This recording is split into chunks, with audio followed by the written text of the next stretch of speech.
అందరికీ నమస్కారం. మన చుట్టూ ఉన్న ఈ పచ్చని ప్రపంచాన్ని ఎప్పుడైనా కాస్త ఆగి గమనించారా?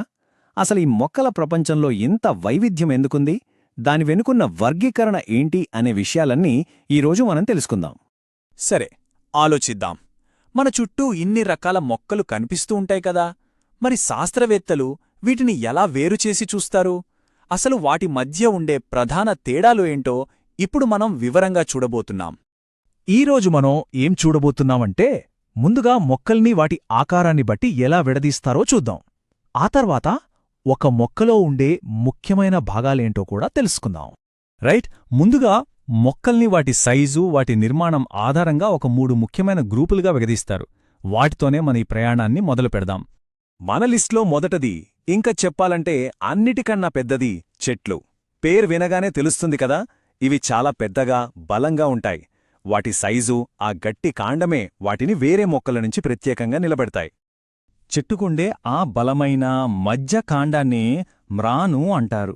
అసలు చెట్టు నిటారుగా నిలబడటానికే ఇదే మెయిన్ సపోర్ట్ అనమాట. సరే, ఇక రెండో కేటగిరీకి వస్తే అవి పొదలు.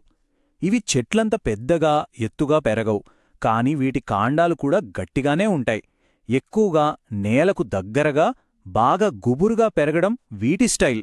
ఉదాహరణకు మనం గులాబీ మొక్కను గాని మందార మొక్కను గాని చూశామనుకోండి, వాటికి చెట్టులాగా ఒకే పెద్ద కాండముండదు.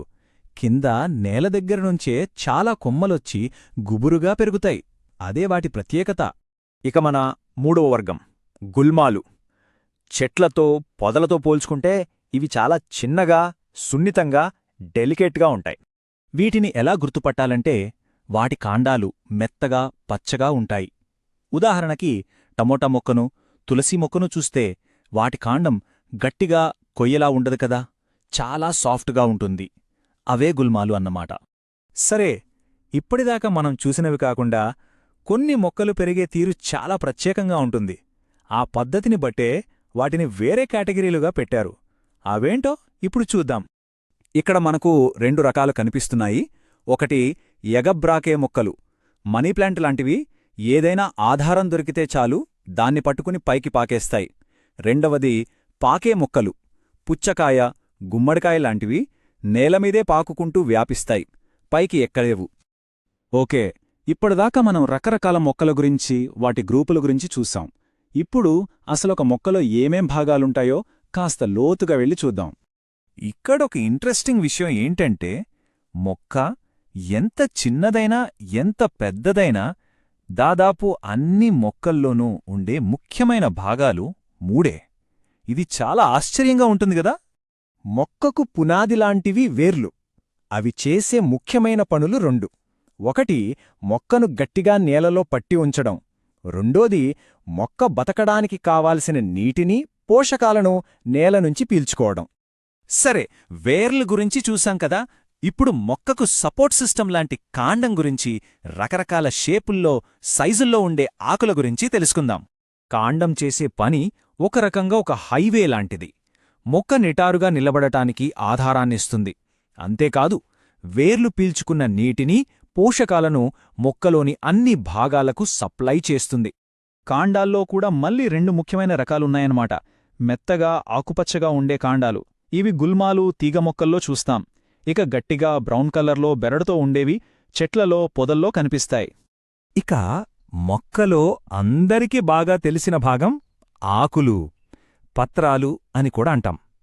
ఈ ఆకుల్లో ఎంత వెరైటీ ఉంటుందో తెలిస్తే ఆశ్చర్యపోతారు.